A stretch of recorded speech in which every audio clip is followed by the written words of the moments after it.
No Scotland, no party. Big Super Scott McTominay.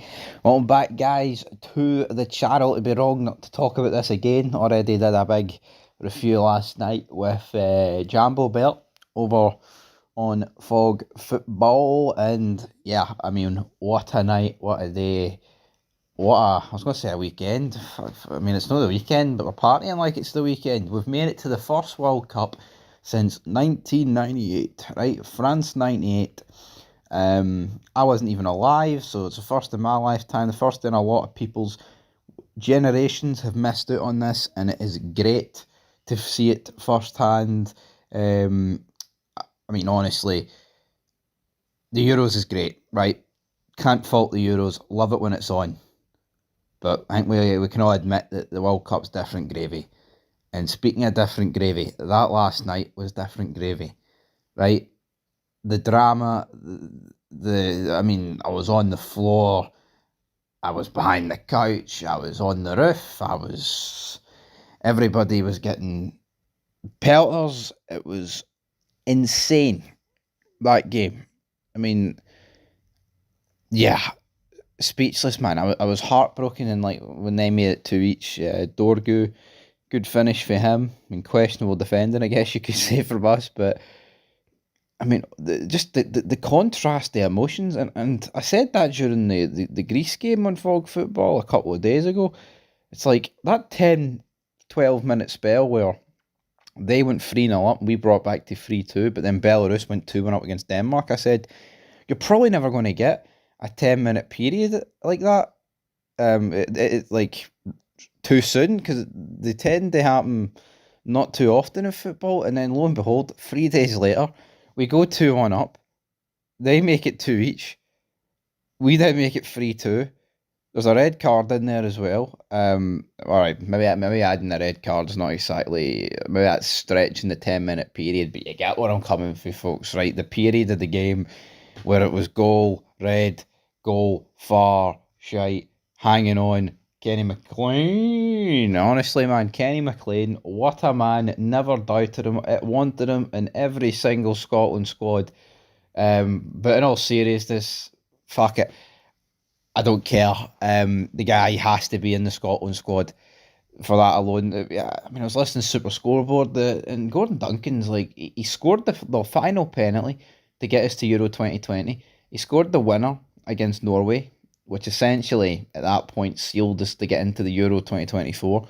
And then now this time, he seals the qualification here with a halfway line goal. Now, obviously, here, I'll big up Kenny McLean every single day of the week, because what a fucking goal. Now, I do believe the ref was going to blow his whistle, right, if it didn't go in. And I think it was evident that he was going to do that, because he blew it straight away anyway. But yeah, I mean, could you have scripted that game to go any better, man? Like I say, cool action scene city. First goal could quite possibly be the greatest Scotland goal of all time. McTominay, overhead kick, bicycle kick, whatever you want to call it. Brilliant, man. Absolutely phenomenal. Just set the tone, and then we're under the cosh. They make it 1 each. I mean, controversial penalty. For me, it is on the line. It's just on the line.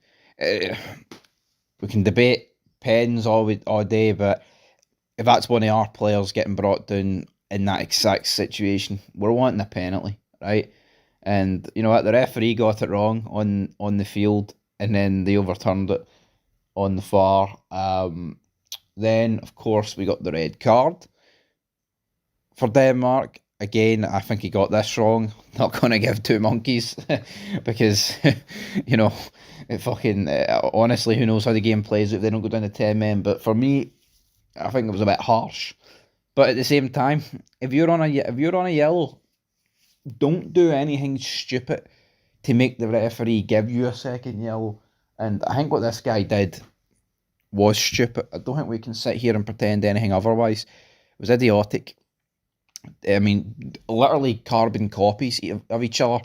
McGinn, what he did to McGinn in the first half, and then the second half.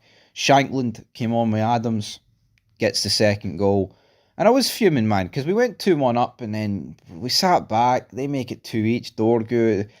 I mean, honestly, man, I'm spitting venom. You know, I'm like Stone Cold Steve Austin. I was about to go ballistic.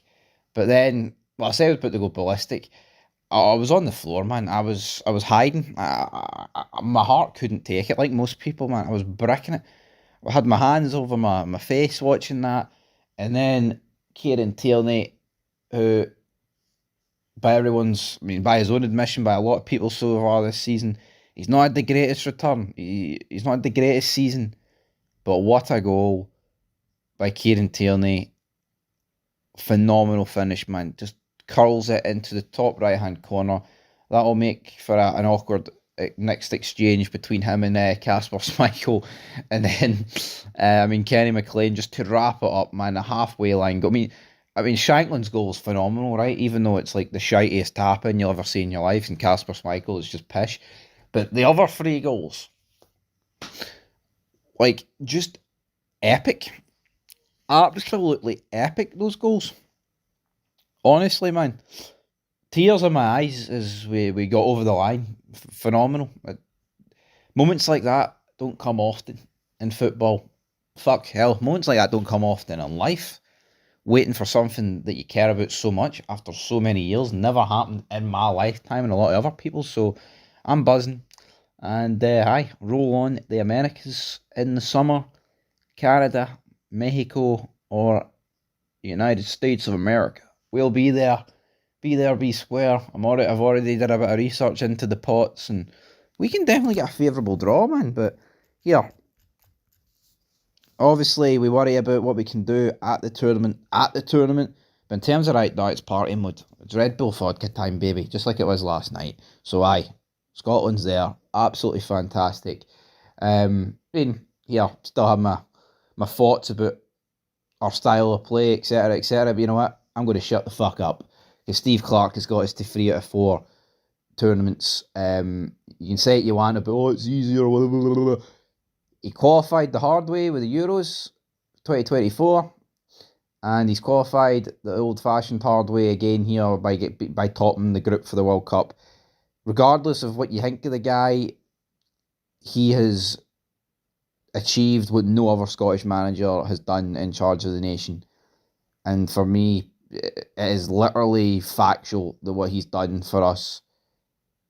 He is the greatest Scottish manager, well, Scotland manager of all time. Obviously, there's a key difference there. But yeah, in terms of managers that have managed this, in terms of what they've done in charges, you can't fault the record, man. And yeah, fair play to him, man. Big Steve Clarke, what a guy. Anyway, we'll leave it there. I'm a happy man. Very, very happy. I mean, it just sets up the summer. I mean, it was obviously going to be great watching the World Cup anyway, because it's always a great spectacle. But the fact we are there, man, icing, it's the whole fucking cake, the cherry, you name it, everything's in there, and I want it.